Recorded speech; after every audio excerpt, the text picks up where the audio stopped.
ناظرین السلام علیکم ورحمۃ اللہ وبرکاتہ۔ امید ہے کہ آپ سبھی حضرات خیریت اور عافیت کے ساتھ ہوں گے، اور ہم اللہ سے دعا کرتے ہیں کہ اللہ تعالیٰ اسی طریقے سے آپ کو امن، خیر اور سلامتی کے ساتھ رکھیں۔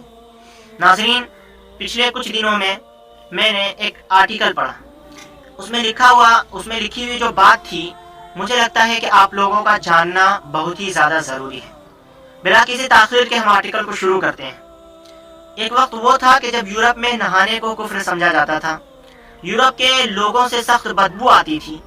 روس کے بادشاہ قیصر کے جانب سے فرانس کے بادشاہ لوئس چہارم کے پاس بھیجے گئے نمائندوں نے لکھا کہ بادشاہ کی بدبو کسی بھی درندے کی بدبو سے زیادہ متعفن ہے۔ اس کی ایک لونڈی تھی جس کا نام مونٹیا سبام تھا، وہ بادشاہ کی بدبو سے بچنے کے لیے اپنے اوپر ایک خوشبو ڈالا کرتی تھی۔ دوسری طرف خود روسی بھی صفائی پسند نہیں تھے، بلکہ روس کا بادشاہ قیصر پیشاب آنے پر مہمانوں کے سامنے ہی کھڑے کھڑے پیشاب کر دیا کرتا تھا، اور پیشاب اور پیخانہ دونوں کے بعد کوئی استنجا نہیں کرتا تھا۔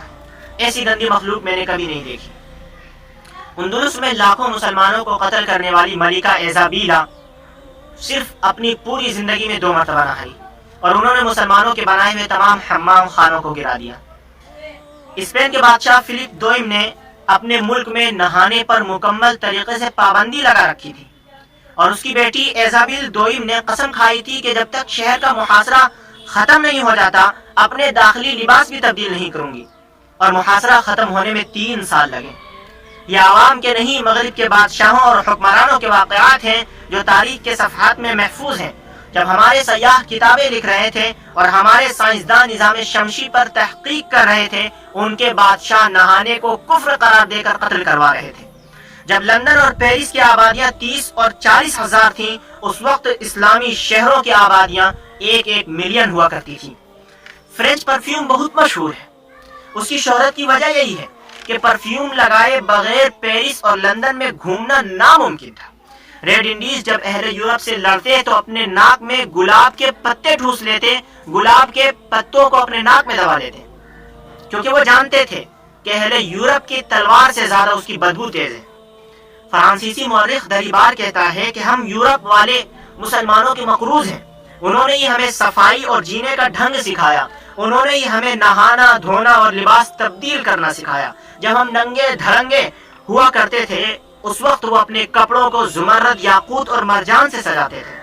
جب یورپی نہانے کو کفر قرار دے رہے تھے، اس وقت قرطبہ میں 300 عوامی حمام خانے تھے۔ پھر وقت پلٹا اور ہم سے ہماری سائنس، ہمارا علم اور ہماری ترقی کے راز لے گئے۔ ہمیں بدلے میں احساس کمتری دے دی، ہمیں فیشن والے لفظ کے ساتھ بےہودگی دے دی، ہمیں ماڈرن بنانے کے نام پر بے حیائی دے دی۔ ہم نے اس کی دی ہوئی ہر اس چیز کا ویلکم کیا جس سے ہم مکمل طریقے سے تباہ ہو سکتے تھے، اور ایسا ہی ہوا۔ ہم نے اپنے نصابوں میں بغاوت کے اصولوں کو آزادی کے اصول قرار دے کر پڑھانا شروع کر دیا۔ پھر ایسا ہوا کہ ہم نے عیاشی کو کامیاب زندگی سمجھنا شروع کر دیا۔ پھر ایسا ہوا کہ وہ چاند پر جا رہے تھے اور ہم تفرقہ پرستی پر بحث کر رہے تھے۔ وہ مریخ کا سفر کر رہے ہیں اور ہم گھنٹوں ٹی وی پر بیٹھ کر گاجر اور مولی کاٹنے کا شرعی طریقہ بتا رہے ہیں۔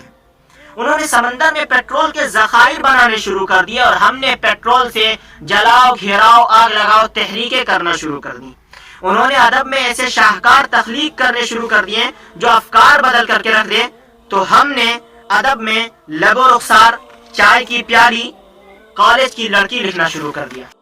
انہوں نے قرآن کو اپنی لیبارٹریز کا حصہ بنا لیا، ہم نے اسے اچھی قیمتی غلاف لگانا شروع کر دیے اور طاق کی سجاوٹ کے مقابلے شروع کر دیے۔